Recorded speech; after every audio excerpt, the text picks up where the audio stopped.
हरे कृष्णा कृष्ण कृष्ण हरे हरे, हरे राम राम राम हरे हरे। श्री बलदेव प्रभु की बहुत सारी लीलाएं हैं, जिनमें विशेष रूप से वे जीवों को किसी न किसी प्रकार की शिक्षा प्रदान करते हैं।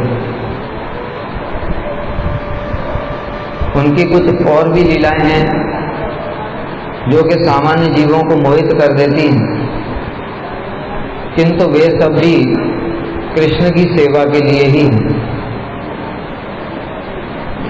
जैसे कि बताया, जब कृष्ण द्वारका में थे और अर्जुन द्वारका गए, तो वहां पर अर्जुन का सुभद्रा जी के साथ में प्रेम हो गया।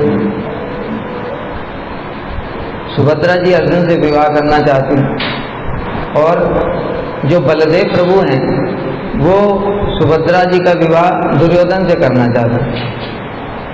दुर्योधन उनका शिष्य था, उसने बलदेव प्रभु की बड़ी सेवा करी और बदले में उनसे सुभद्रा जी का हाथ मांग लिया। बड़ा चतुर था वो, किसी न किसी प्रकार से सब समय पांडवों के साथ छल करना,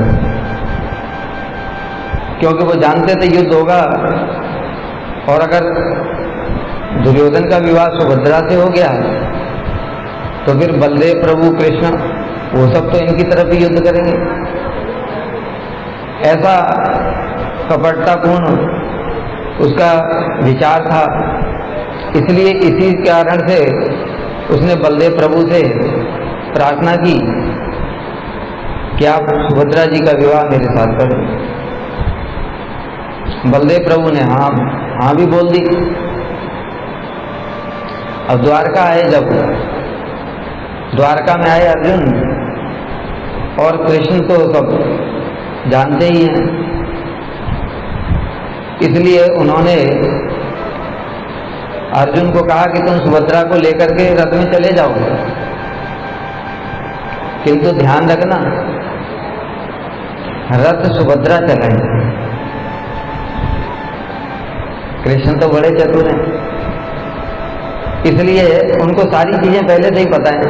क्यों सुभद्रा चलाएंगे उसका भी कारण बताएंगे। तो वैसा ही हुआ, अर्जुन ने रथ तैयार किया और पीछे बैठ गए और सुभद्रा जी आई और रथ हाँक करके ले गई। बलदेव प्रभु को पता चला, सभी लोगों ने बताया जाकर के कि ये अर्जुन तो सुभद्रा को हरण करके ले गए। अभी तो बलदेव प्रभु को बड़ा क्रोध आया कि हमारे घर में आकर के हमारी बहन का अपहरण कर ले गया। आज इस अर्जुन को मैं मजा चखाता हूँ। तो अपना हल मूसल लेकर के बिल्कुल तैयार हो गए। उसी समय कृष्ण आ गए और कृष्ण ने आकर के बोला कि दाऊ थोड़ा विचार तो करो, थोड़ा विचार करो, देखो कि अर्जुन ही सच में हरण करके सुभद्रा के ले गए। कि हाँ बिल्कुल, हमारे सैनिकों ने खबर दी, मैंने देखा। तो कृष्ण ने पूछा, अच्छा आपने देखा, तो ये बताओ रथ कौन चला रहा था? तो सुभद्रा चला रही। तो फिर हरण कौन किसका करके ले गया? दाऊ तो चुप हो गई। मैं जो रथ चला रहा है वही तो दूसरे का, पीछे वाले का क्या गलती है? तो जो आगे बैठा हुआ है वही अपहरण करके ले जा रहा है। तो दाऊ तुरंत समझ गए और बोले, अच्छा तुम्हारा ही ये सब खेल है। मैं समझ गया, तो तुमने मुझे पहले क्यों नहीं बताया? कि पहले बताते कैसे? तुम्हारा भय था, वचन दे करके आ गए थे दुर्योधन को, तो इसलिए कैसे बताते डर के मारे।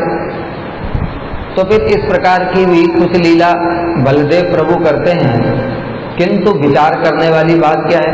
बलदेव प्रभु भगवान है, क्या उनको ये सब बातें पता नहीं? क्या वो अंतर्यामी हैं? उनके ऊपर किसी की माया काम कर ही नहीं सकती। ब्रह्म मोहन लीला के समय में बड़ा स्पष्ट रूप से वर्णन है।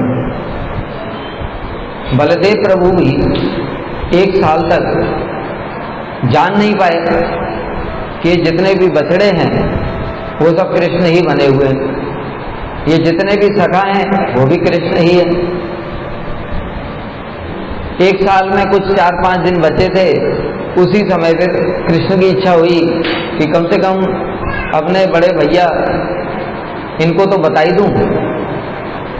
तो जैसे ही उन्होंने अपनी माया को हटाया तो बलदेव प्रभु ने देखा बड़ी आश्चर्यजनक घटना हुई। बछड़े नीचे चल रहे थे, सखा लोग उनको ले गए, उनके पिताजी लोग ऊपर में थे।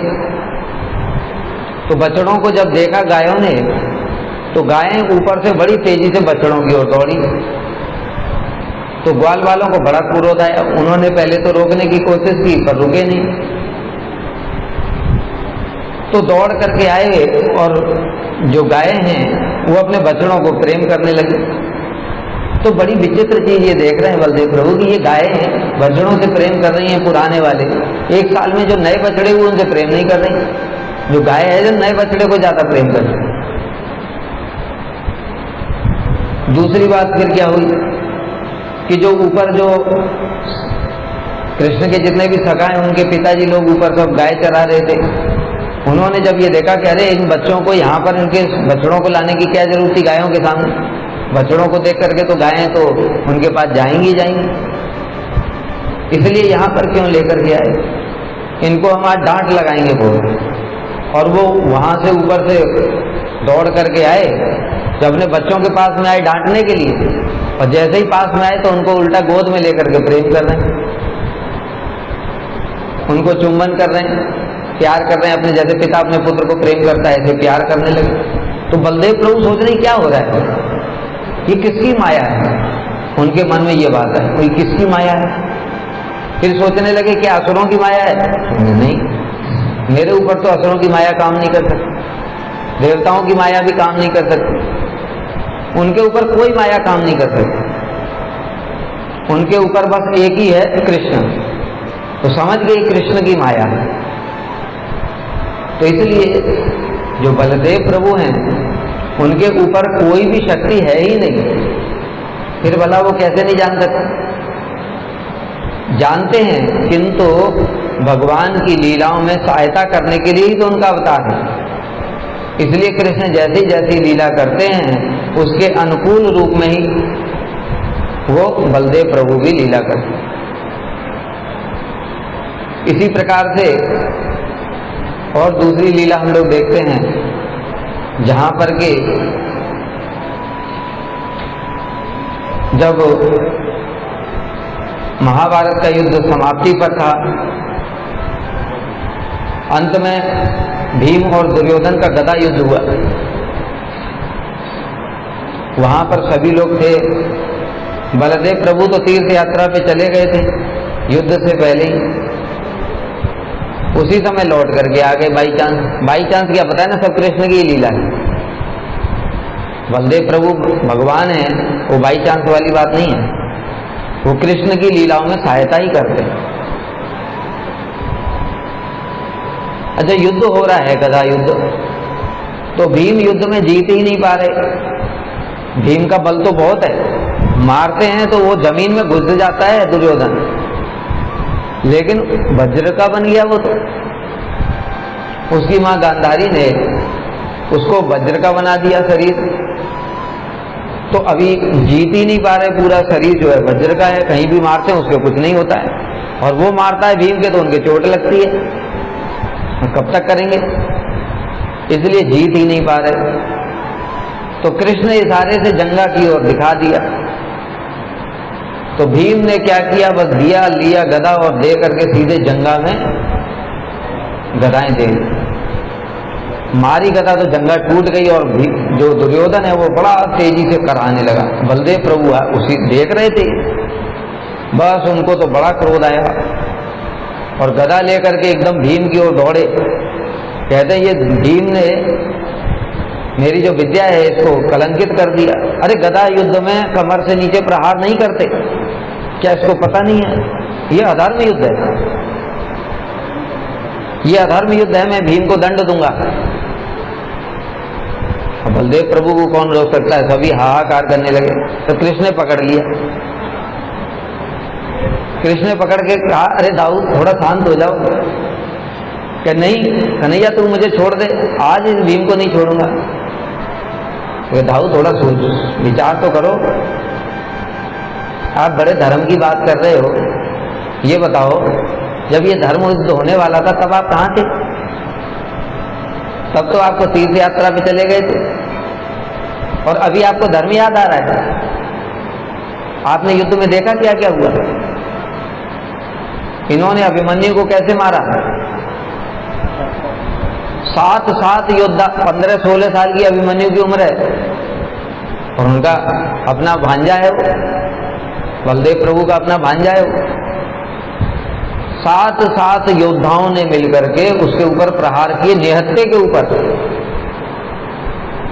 तो बलदेव प्रभु ने कहा, कृष्ण ने कहा, तब आप कहाँ थे? अभी आपको धर्म याद आ रहा है?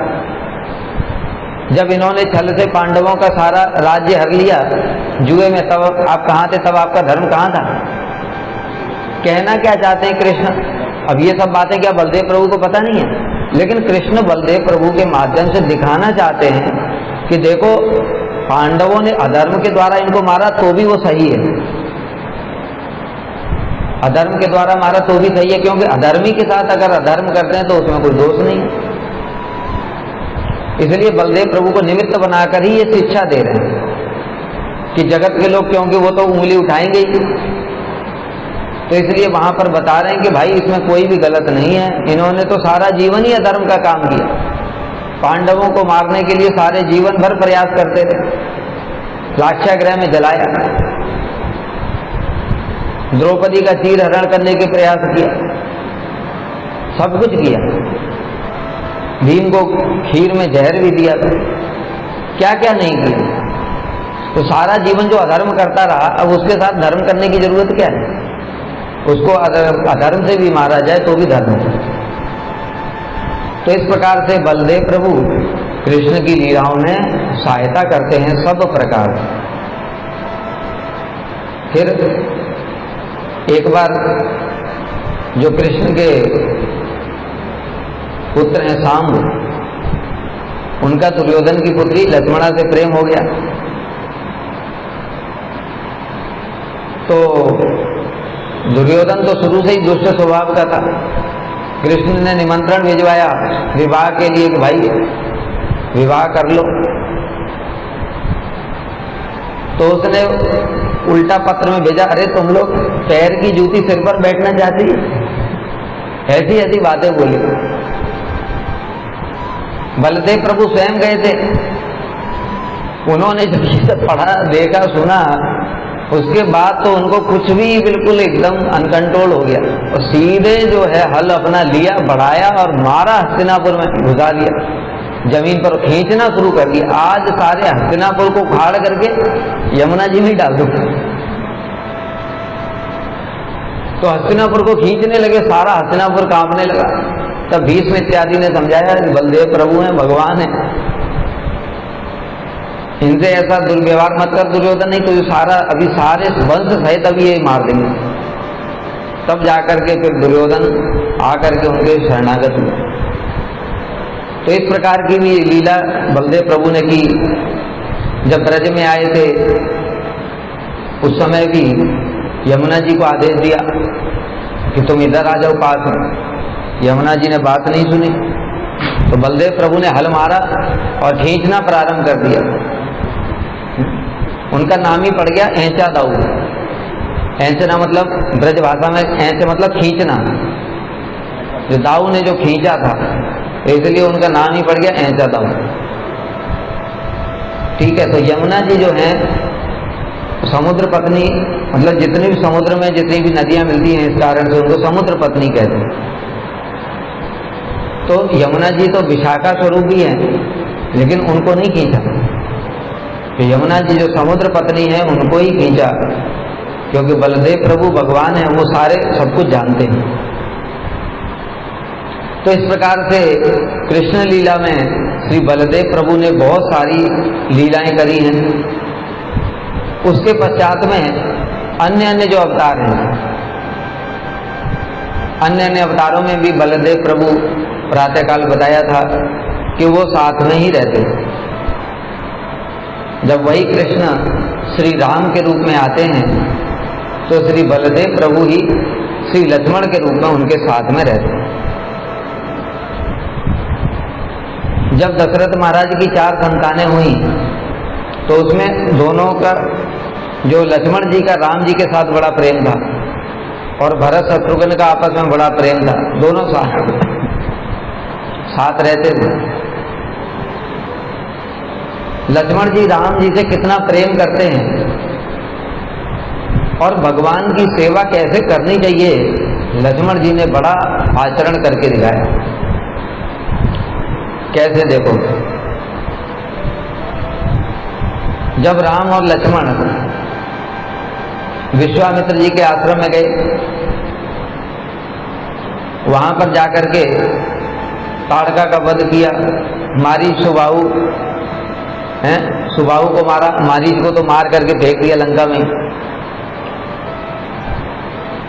उसी समय जो जनक महाराज हैं उन्होंने सीता जी का स्वयंवर रचा है। सीता जी के स्वयंवर की घोषणा हुई,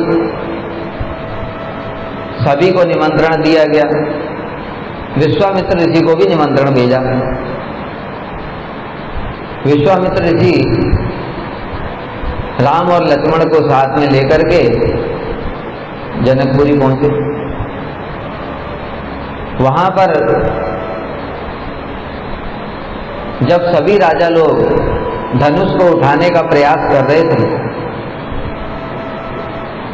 किंतु कोई भी धनुष को उठाने की बात तो दूर है, हिला भी नहीं पाया। बड़ा सुंदर वहां पर उपमा दी है, जिस प्रकार से सती नारी होती है, सती नारी का जो मन है वो अपने पति के अतिरिक्त अन्य किसी की तरफ मन से भी चिंता नहीं करती, विचलित ही नहीं होता पर पुरुष की तरफ। उसी प्रकार से ये धनुष भी है। उसके पति कौन है? राम जी। और बाकी सब कौन है? राजा लोग, पर पुरुष हैं। तो उनको देख करके ये धनुष विचलित ही नहीं हो रहा है। फिर राजाओं ने देखा कि अरे ऐसे कैसे काम चलेगा, सीता जी को तो लेकर ही जाएंगे, सीता जी का इतना सुंदर स्वरूप था, उनको तो लेकर ही जाएंगे। तो अकेले नहीं उठा पा रहे तो सारे राजा मिलकर के खींचने लगे धनुष को, फिर भी नहीं उठा पाए, हिला भी नहीं पाए।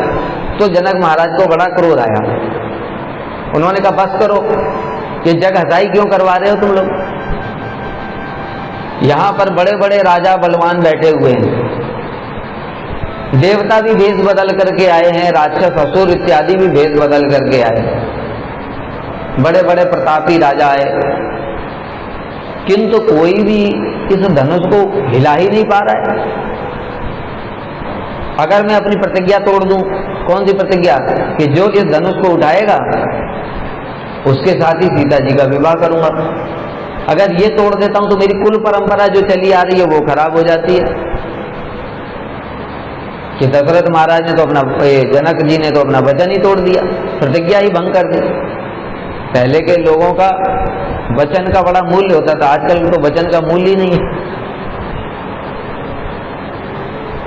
तो मेरी प्रतिज्ञा अगर टूटती है तो कुल परंपरा नष्ट हो जाती है, और अगर प्रतिज्ञा नहीं तोड़ता हूं तो कोई उठा ही नहीं पा रहा है तो मेरी बेटी जो है वो अविवाहित रह जाएगी। मैं तो दोनों तरफ से गया। ऐसा लगता है इस पृथ्वी पर कोई शूरवीर बचा ही नहीं है। बस कितना सुनना था, लक्ष्मण जी को क्रोध आ रहा था, उनसे सहन ही नहीं हुआ, उनसे सहन ही नहीं हुआ। और बस वो उठ गए अपने सिंहासन से और कहने लगे, ये जनक महाराज आप क्या क्या बोले जा रहे हैं? अरे आपको पता नहीं है, जिस सभा में एक भी सूर्यवंशी होता है वहां पर ऐसी कोई कायरतापूर्ण बात कैसे कर सकता है? यहां पर श्री राम विराजमान है, फिर भी आपने ऐसी बात बोल दी। अगर मेरे भैया का श्री राम की आज्ञा हो और गुरु जी की भी आज्ञा हो तो ये धनुष क्या है पुराना, ये ब्रह्मांड कोई गेंद की तरह उछाल करके उसके टुकड़े टुकड़े कर दे। इतने आवेश में आ गए। अब देखो आवेश में हम लोग भी आते हैं, लेकिन उसमें अपना स्वार्थ होता है, वो प्रेम नहीं है। हमारा कोई अपमान करता है तो हमको खराब लगता है, गुरु जी का अपमान कर रहा है तो खराब नहीं लगता है, वैष्णवों का अपमान कर रहा है खराब नहीं लगता है। हमारा अपमान किया तो हम उससे झगड़ा करने लगे। लेकिन लक्ष्मण जी शिक्षा दे रहे हैं कि राम जी के प्रति अगर किसी ने कुछ बोल दिया तो बिल्कुल सहन नहीं करना है। इसी बात की शिक्षा लक्ष्मण जी दे रहे हैं। क्योंकि सूर्यवंशी बोला ना, मतलब ये पृथ्वी जो सूरवीरों से खाली होगी, वहां पर सूर्यवंशी राम जी बैठे हुए हैं, तुमने ऐसी बात कैसे बोल दी, उनका अपमान किया। इसलिए लक्ष्मण जी ने अत्यंत क्रोध प्रकाशित किया। इस प्रकार से भगवान के प्रति, गुरु के प्रति, वैष्णवों के प्रति ऐसी निष्ठा होनी शिक्षा दी। तब राम जी ने उनको फिर शांत किया। अपने लिए लक्ष्मण ने नहीं कहा कि मेरा अपमान तुम लोग कर रहे हो, राम जी का क्यों अपमान किया। तब फिर उनको किसी प्रकार से राम जी ने और विश्वामित्र ऋषि ने शांत कराया। तो यहां पर शिक्षा दी। उसके बाद में फिर विश्वामित्र का आदेश हुआ, राम जी ने धनुष तोड़ा, सीता जी के साथ विवाह हो गया। जब विवाह हो गया, जब धनुष टूटा तो उसी समय महेंद्र पर्वत पर परशुराम जी बैठे हुए ध्यान समाधि में बैठे थे। जैसे ही शिव धनुष टूटा, वो साधारण धनुष तो था नहीं, शिव धनुष है। और स्वयं परशुराम जी ने, शिव जी ने परशुराम को दिया था, एक धनुष परशुराम को दिया था, एक ये जनक महाराज के पूर्वजों को दिया था। तो इसलिए परशुराम को बड़ा क्रोध आया कि मेरे गुरु जी का धनुष तोड़ा किसने। शिव जी उनके गुरु हैं, सीधे आ गए वहां पर। अब वहां पर भी यही बात है, परशुराम आते ही कह रहे बताओ पहले किसने धनुष तोड़ा जनक, ये बता कि ये धनुष तोड़ा किसने, बस मैं उसी का गला काटूंगा और किसी को कुछ नहीं बोलूंगा। लेकिन अगर तूने नहीं बताया तो तेरा राज्य जहां तक है वहां की सारी धरती को उलट पलट कर दूंगा अभी 1 मिनट में। तो यहां भी जो लक्ष्मण हैं उनको क्रोध क्यों आया। अच्छा, राम जी का गला काटने की बात कर रहे हैं तो पहुंच गए सामने कि अच्छा, फिर परशुराम जी का मतलब इतना अपमान किया उन्होंने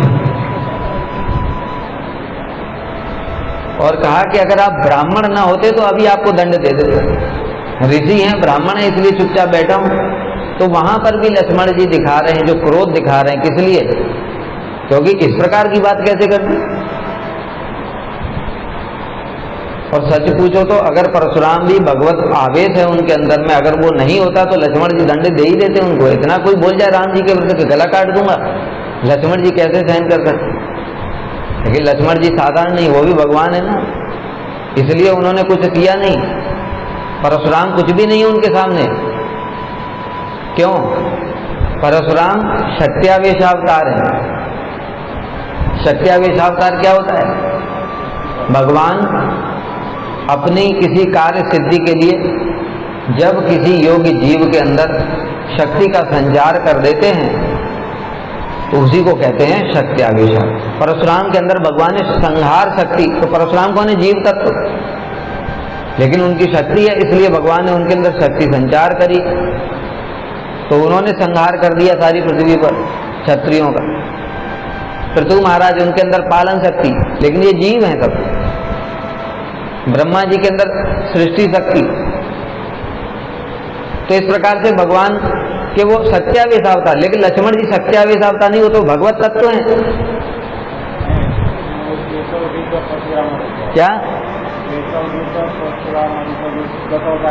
तो क्या हो गया,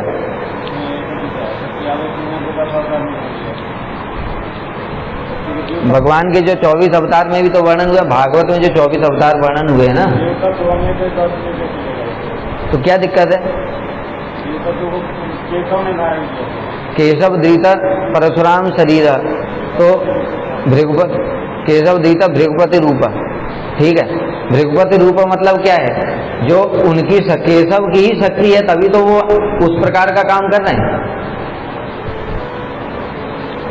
जैसे 24 अवतारों का भी वर्णन किया है, तो वहां पर भी क्या बताया, भगवान ने ये अवतार लिए, लेकिन वहां पर नर नारायण दोनों का नाम है, नर नारायण दोनों का नाम है। लेकिन वहां पर थोड़ी बताया कि ये नर हैं वो जो है भगवत तत्व तो नहीं है, ऐसा लिखा उसमें।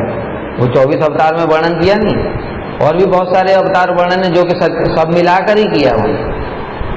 इसी प्रकार से इसलिए किया ये प्रधान अवतार है, क्योंकि बाकी जैसे अवतार आते हैं वो एक क्षणिक कुछ कार्य करते हैं, ऐसे परशुराम ने बहुत समय तक यहाँ पर बहुत सारे कार्य किए, तो प्रधानता के आधार पर उनको ऐसे बोला गया है। लेकिन इसका मतलब ये नहीं है कि वो भगवत तत्व हो जाएंगे। शक्त्यावेशावतार में श्री विश्वनाथ चक्रवर्ती ठाकुर ने स्पष्ट रूप से लिखा है कि परशुराम जी शक्त्यावेशावतार है। शक्त्यावेशावतार का मतलब ही होता है जीव तत्व। जीव के अंदर में जीव के अंदर में जब भगवान शक्ति का संचार कर देते हैं, लेकिन संहार किया किसने, केशव ही तो कर रहे हैं, इसलिए केशव द्वित भृगुपति रूप, समझ गए। उनके अंदर कहाँ शक्ति है, क्योंकि जैसे ही फिर राम जी सामने आए, राम जी ने वो सारी शक्ति ले ली, अब परशुराम वैसे ही हो गए। जो शक्ति थी, जो भगवान ने आवेश संचार किया था परशुराम के अंदर में, जब राम जी आए तो राम जी ने वो सारा ले लिया, तो फिर साधारण हो गए। तो फिर वो संहार कौन कर रहा था, और भगवान ही कर रहे थे। इसलिए केशव द्वित भृगुपति रूप केशव ही है वो, तो संहार कर रहे हैं। बाकी किसी की इतनी शक्ति नहीं है। परशुराम का फरसा चलता था, दिखाई नहीं देता था, सेना पूरी कटी पड़ी है बस, इतना तेज। जैसे हम लोग कृष्ण का सुनते हैं ना, कृष्ण इतनी तेजी से नृत्य कर रहे हैं कि 100 करोड़ गोपियों के साथ एक ही कृष्ण नृत्य कर रहे हैं, लेकिन गोपियों को पता ही नहीं चल रहा है कितनी तेजी होगी। उसी प्रकार से जब परशुराम का फरसा चलता है तो सेना कटी पड़ी है सीधे, और देख ही नहीं पाते, वो तलवार क्या चलाएंगे, उनका तो गला उससे पहले ही कट जाता है, इतना तेज चलता है। वो तेज इतना कहां से आ जाएगा, भगवान की शक्ति के रूप। तो इस प्रकार से लक्ष्मण जी ने यहां पर भी दिखाया कि भगवान की सेवा कैसे करनी चाहिए, भगवान के विरुद्ध में कोई बात नहीं सुनी। फिर राम जी का विवाह हो गया। जो राम जी का विवाह हो गया, सीता जी को लेकर के आ गए। उसी समय मंथरा ने फिर चाल चली, वो भी चाल क्या चली, वो भी भगवत प्रेरणा थी, क्योंकि भगवान राम इस जगत में जो कार्य करने के लिए आए, उसके लिए किसी को तो निमित्त बनाना पड़ेगा। रावण का वध करना है, ऋषि मुनियों पर कृपा करनी है। कितने कितने बेचारे हैं, हजारों हजारों साल से बेचारे ऋषि मुनि तपस्या कर रहे हैं भगवान के लिए, उन पर कृपा भी करनी है, बहुत कुछ कार्य करने हैं।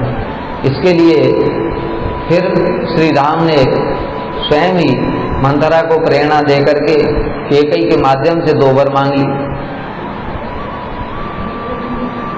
क्या, राम जी को 14 वर्ष का वनवास और भरत को राज्य।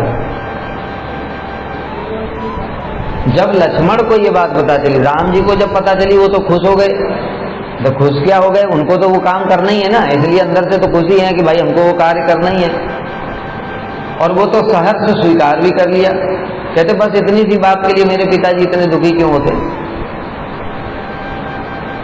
ये तो बहुत छोटी सी बात है, अभी मैं जाकर के इसमें वन में चला जाता हूं। लेकिन जब लक्ष्मण को पता चला, वो लक्ष्मण का क्रोध तो बस पूछो ही मत, बड़ी तेजी से गुस्से में आए, कहने लगे आपको पता नहीं है, ये दशरथ महाराज की जो है बुद्धि बुढ़ापे में सठिया गई है। देखो ये प्रेम होता है, ये पिताजी हैं, उनको पता नहीं है क्या, पिता का कैसे सम्मान करते हैं, ये उनको पता नहीं है, क्या चीज पता नहीं उनको, भगवत तत्व है वो। किंतु होने पर भी क्या बोल रहे हैं, जो राम जी के प्रति जो विरुद्ध हो गया, उसके साथ हमारा कोई संबंध नहीं, ये चीज की शिक्षा दे रहे हैं। जाके प्रिय न राम वैदेही त्यजिए ताहे कोटि बैरी सम, जदपि परम सनी, परम पूज्य हैं दशरथ महाराज, परम प्रिय भी हैं। किंतु लक्ष्मण क्या कह रहे हैं कि इनकी बुद्धि सटिया गई। एक स्त्री के प्रेम में आकर के बुढ़ापे में ये राम जी जैसे योग्य पुत्र को वनवास भेजने की इच्छा कर रहे हैं।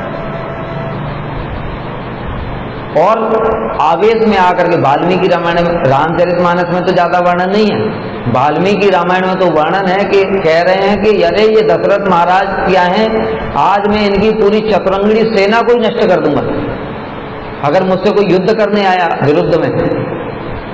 राम जी ही राजा हैं, इसके अतिरिक्त और कोई राजा नहीं बनेगा, और अगर कोई युद्ध करने आ गया तो मैं उसको सेना सहित नष्ट कर दूंगा। कैसी बात है वो, ये निष्ठा है, इसी को कहते हैं ममता। भक्ति में यही सबसे बड़ी। गुरु जी की कथा सुन रहे थे, उसमें कहते हैं दो चीज होती हैं, कृष्ण मेरे हैं और मैं कृष्ण का हूं। इन दोनों में श्रेष्ठ क्या है? हमको क्या लग रहा है दोनों एक ही है। कृष्ण मेरे हैं ये भी एक ही बात है, मैं कृष्ण का हूं एक ही बात है, दोनों एक ही बात है। कहते एक ही बात नहीं है, बड़ा अंतर है। मैं कृष्ण का हूं तो जैसे कहते हैं मैं इनका पुत्र हूं तो पिता पुत्र की सेवा करेगा, लेकिन ये मेरा पुत्र है। यशोदा मैया नंद बाबा, क्या उनका भाव है? ये मेरा पुत्र है तो सेवा कौन करेगा? माता पिता करेंगे, ठीक है। लेकिन अगर हम ये सोच लें कि अरे हम तो सब भगवान की संतान हैं, यानी हम भगवान के हैं, तो इसमें फिर सेवा कहां रहेगी? सब भगवान की ही संतान है। तो इसी को कहते हैं मदीयता। मदीयता मतलब ममता कितनी अधिक है। कृष्ण मेरे हैं, जो राधा जी के अंदर ये भाव है, कृष्ण मेरे हैं तो मेरे हैं तो मतलब संपूर्ण रूप से अधिकार मेरा है। मैं कहता हूं अगर ये मोबाइल मेरा है, मेरा इस पर अधिकार है, मैं इसका कुछ भी कर सकता हूं।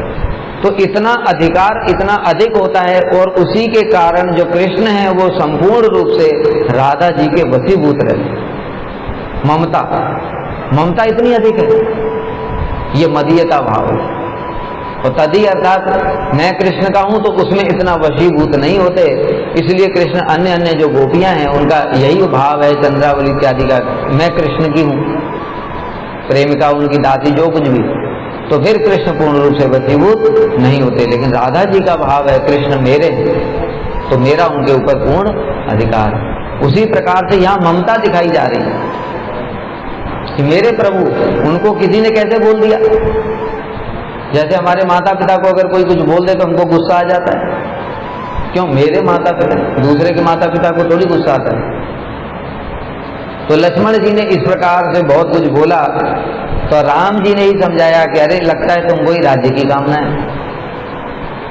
तो लक्ष्मण जी कहने लगे नहीं नहीं, मैं तो मतलब सहन ही नहीं कर पा रहा हूं कि दशरथ महाराज आपको जो है, पिताजी आपको जो वन भेजने की बात कर रहे हैं, इसलिए मुझे इतना क्रोध आया। फिर लक्ष्मण जी का गुस्सा शांत हुआ कि अगर आप जा रहे हैं तो मैं भी फिर चलूंगा साथ में, नहीं तो मैं आपके बिना प्राण धारण नहीं करूं। किस प्रकार से लक्ष्मण जी ने सेवा का आदर्श दिखाया। फिर वन में गए, उसके बाद जो वन में सेवा करी है, मतलब वो तो हम सोच भी नहीं सकते, कल्पना भी नहीं करते। जितनी भी सारी खाने पीने रहने सारी व्यवस्था कौन करते हैं? लक्ष्मण जी। वन से लकड़ियां लेकर के आते, भोजन का प्रबंध करते और सारे दिन सेवा करते और रात भर चौकीदारी पहरेदारी करते। क्यों? क्योंकि जंगल है ना, हिंसक पशु हैं, राक्षस हैं, सब कुछ तो है। सारी रात पहरेदारी करते और सारे दिन सेवा करते। 14 साल तक सोए ही नहीं। ऐसी सेवा की हम कल्पना भी नहीं कर सकते। तो अभी जो हमने बताया था कि बलदेव प्रभु किस प्रकार से भगवान की सेवा की परिपाटी की शिक्षा प्रदान करते, स्वयं उन्होंने आचरण करते। 14 वर्ष तक कुछ खाया नहीं, 14 वर्ष तक सोए नहीं। मेघनाथ को वरदान था कि जो इस प्रकार से जो करेगा, जो 14 साल तक खाया नहीं हो, जिसने 14 साल तक सोया नहीं हो, वही इसको मार सकता।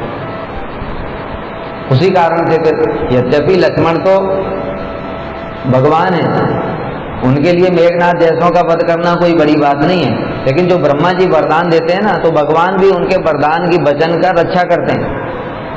बहुत से लोग कहते हैं अरे राम जी ने बाली को छुप करके मारा। अरे राम जी इच्छा कर ले तो सारा ब्रह्मांड ही ब्रह्मा समेत नष्ट हो जाएगा, उनको बाली को मारने की क्या जरूरत है? सारे ब्रह्मांड ही खत्म।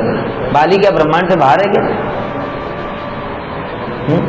भगवान कह रहे हैं मुहूर्ते ना भी संगठुम सक्तो यद्यपि दानवान, एक मुहूर्त में सारे ब्रह्मांड को नष्ट कर सकते हैं। मुहूर्त भी बहुत बड़ी बात हो गई, सेकंडों में ब्रह्मांड को नष्ट करके क्रिएट कर सकते हैं, इतनी भगवान की शक्ति है। ये बाली फाली क्या है? उसी प्रकार से मेघनाथ को भी मारा जो लक्ष्मण जी ने, तो क्योंकि उनके वचन को सत्य करना है इसलिए भगवान इस प्रकार की लीलाएं करते हैं। नहीं तो एक बार बाली और हनुमान जी का युद्ध हुआ। बाली के अंदर में वरदान था ना कि जो भी सामने आएगा उसकी आदि शक्ति आ जाएगी। हनुमान जी की जो शक्ति है उसने लेने की जब कोशिश करी तो शरीर फटने लगा, वो अपने आप ही दूर हट गया, शरीर ही फट जाता। इतनी शक्ति है। जो रुद्रावतार हैं वो, जो हनुमान जी जो राम जी के एक सेवक हैं, उनकी शक्ति भी लेने की सामर्थ्य नहीं बाली के अंदर, तो राम जी की तो बात फट जाता हुआ ऐसे, भगवान आते ही सामने फट जाता हुआ। अरे जीव के अंदर कितनी क्षमता है, राम जी की शक्ति ले लेगा, भगवान की तो अनंत शक्ति, तो फट जाएगा वो। इसलिए राम जी ने छुप करके मारा, और लक्ष्मण जी ने भी ये वचन की रक्षा करने के लिए इस प्रकार से 14 साल तक, किंतु सेवा करके कैसे दिखाया।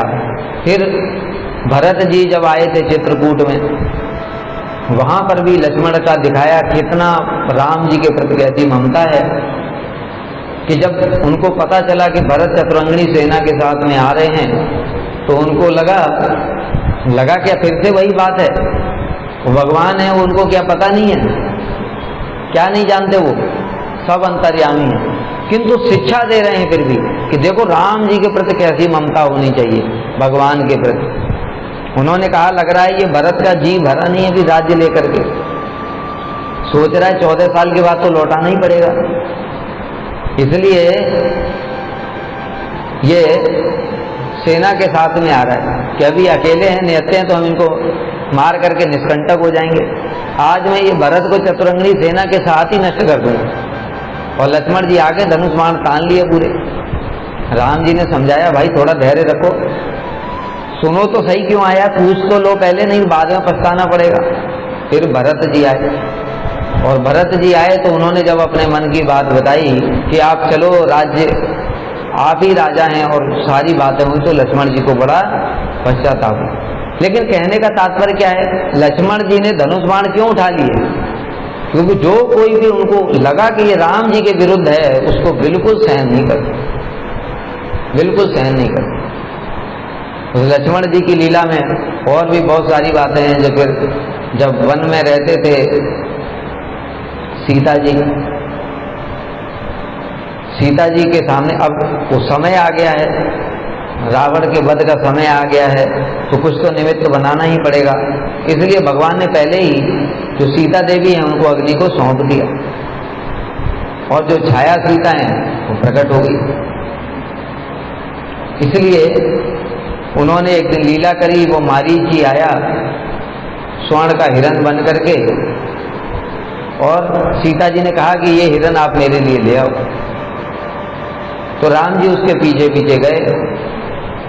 जब मारीची को बाण मारा भगवान ने, तो उसने लक्ष्मण जी को पुकारना शुरू किया। राम जी की आवाज, माया भी था ना, राम जी की आवाज निकाल करके लक्ष्मण को पुकार रहा है, हा सीते हा लक्ष्मण, हा सीते हा लक्ष्मण। तो सीता जी को लगा कि अरे राम जी के ऊपर कष्ट आया है। तो लक्ष्मण से कहा लक्ष्मण जाओ तुम्हारे भैया कष्ट में है। तो लक्ष्मण जी ने कहा उनका आदेश है, आपके पास में रहने को बोल करके गए कि तुम सीता जी के पास ही रहना, इनकी सुरक्षा करना, ऐसे कैसे चला जाऊं। सीता जी ने फिर उनको बहुत कुछ बोलना शुरू कर दिया। तो बहुत कुछ बोला तो लक्ष्मण जी को बड़ा कष्ट हुआ, और फिर लक्ष्मण जी ने लक्ष्मण रेखा खींची कि ठीक है मैं जा तो रहा हूं, किंतु आप इस रेखा के बिल्कुल भी बाहर मत आना। और यह कहकर के वो राम जी के पास चले गए। अब इधर रावण आ गया साधु का वेश बना करके। जो लक्ष्मण रेखा को जब पार करने लगा तो उसमें तो जलने लगा, वो पार ही नहीं कर पाया किसी प्रकार से, ऊपर से नीचे से कहीं से पार नहीं कर। लक्ष्मण जी की शक्ति है, कैसे पार कर ले। तो फिर उसने सीता जी को बोला कि आप मुझे भिक्षा दो और इस रेखा के बाहर आकर के भिक्षा दो। तो सीता जी ने वो लक्ष्मण रेखा पार करी। इसमें भी बड़ी शिक्षा है कि गुरु शिष्य के लिए मर्यादा की स्थापना करते हैं। वो मर्यादा क्या है? लक्ष्मण रेखा है। हमारे लिए गुरु जी ने जैसी जैसी चीजें बना रखी हैं, फिर अगर हम उनकी अवज्ञा करके वो लक्ष्मण रेखा को क्रॉस करेंगे तो हमारा भी हश्र कैसा होगा? ऐसे ही कष्ट भोगना पड़ेगा। तो इसलिए लक्ष्मण जी ने बहुत सारी शिक्षाएं प्रदान की हैं।